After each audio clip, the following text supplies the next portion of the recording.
बिस्मिल्लाहिर्रहमानिर्रहीम। अस्सलाम वालेकुम रहमतुल्लाहि व बरकातुहू। क्या आप जानते हैं पेशानी को झूठी और हताकार क्यों कहा गया है? आइए इसका बगौर मुतालिया करते हैं। अल्लाह रब्बुल इज़्ज़त ने सूरह अल्क में इरशाद फरमाया, कल्ला लइन लम यंतही लनस्फ़अन बिन्नासिया नासियतिन काज़िबतिन हातिया।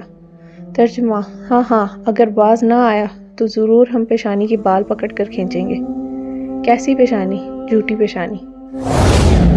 सवाल बनता है कि पेशानी को झूठी और हताकार क्यों कहा गया है, हालांकि फैसला दिल व दिमाग से किया जाता है। जब साइंसदानों ने इस पर तहकीक की तो हैरान होकर रह गए कि जो मुअम्मा इस तरक्की याफ्ता दौर में हल हुआ, कुरान करीम ने इसकी तरफ इशारा 1400 साल पहले कर दिया था। दिमाग का अगला हिस्सा जो पेशानी की जानिब वाक़या है, वहाँ से फैसले सादर होते हैं। पेशानी के इस हिस्से से जज्बात ज़ाहिर होते हैं। पेशानी का यही अगला हिस्सा शख्सियत की सिफात बनता है।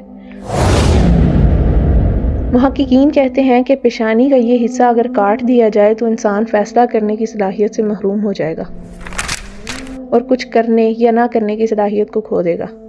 इस हिस्से की इन हुसूसियात की बिना पर कुरान करीम में फरमाया कि इसी पेशानी के बाल खींचे जाएंगे, क्योंकि यही इरादा करने फैसले करने की जगह है।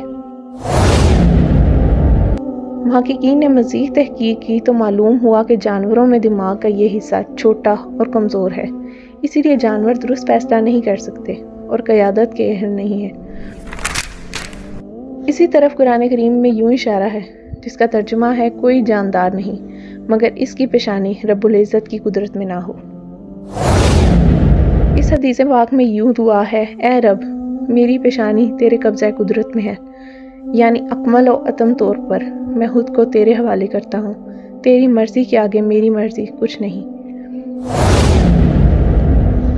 और यही नमाज में सजदा करने की हिकमत है कि पेशानी का वो खुद मुख्तार हिस्सा ज़मीन पर रखकर रब्बुल आलमीन की बारगाह में अपने होने की नफ़ी, अपनी मर्ज़ी की नफ़ी कर दी जाती है कि या रब्बी, तूने जो मेरे अंदर मुख्तार हिस्सा रखा है, जो हिस्सा फ़ैसला करता है, मैं इसी हिस्से को तेरी चौखट पर रख रहा हूँ। तेरी रज़ा पर मैं राज़ी हूँ। जब इंसान सजदा करता है तो दिल से खून दिमाग में जमा होता है। वो सारे जज्बात जो दिल में हों वो इस वक्त इस हिस्से में जमा हो जाते हैं। गुस्सा, नफ़रत, बुग़्ज़, जुर्म, हिस्सियाँ, ये सब ख़याल की सूरत में वहाँ जमा हो जाते हैं। मगर इंसान जैसे ही वो ख़यालों को, गुनाहों की अमाजगाह को ज़मीन पर रखकर खुद को रब्बुल आलमीन के सुपुर्द करता है तो रहमत की तजल्ली पड़ती है।